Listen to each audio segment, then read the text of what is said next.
I'm Anil Kumar, and in this video we will learn how to add or subtract rational expressions and write their restrictions. So we have two examples. You can pause the video, copy these examples, solve, and then check with my solution.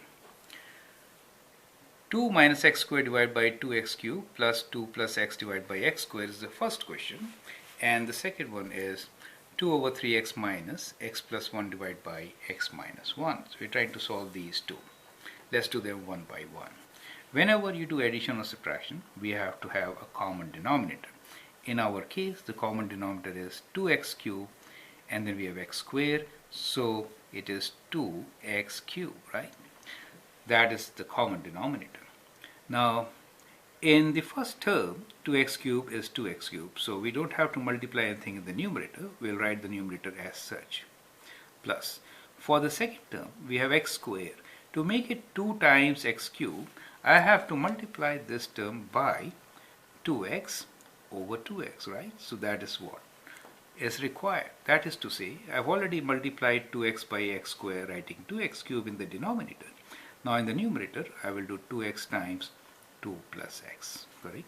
Now let us apply the distributive property to expand this part. 2x times 2 is 4x plus 2x squared, right? Divided by 2x cubed.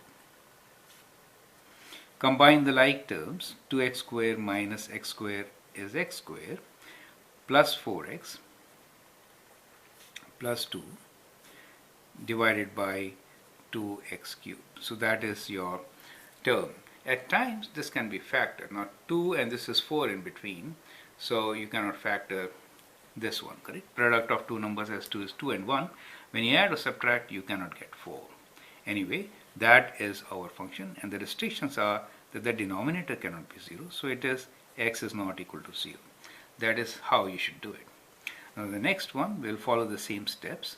Denominator for us is multiply them, since they do not have any other common factor, x minus 1. Now cross multiply, so we get 2 times x minus 1 for the first term, minus, don't forget, minus 3x times x plus 1 is the second term. Let us expand them using distributive property. Minus 3x squared minus, when you multiply minus 3x by minus 1, you get minus 3x. Do not expand denominator. That is critical to understand, okay? Now, combine the like terms. Minus 3x squared, we should write them in order of decreasing degree for x. And then about x terms are minus x, and the constant is minus 2 divided by 3x. Okay, let me write like this now, x minus 1. Now 6 is the product of these two, right?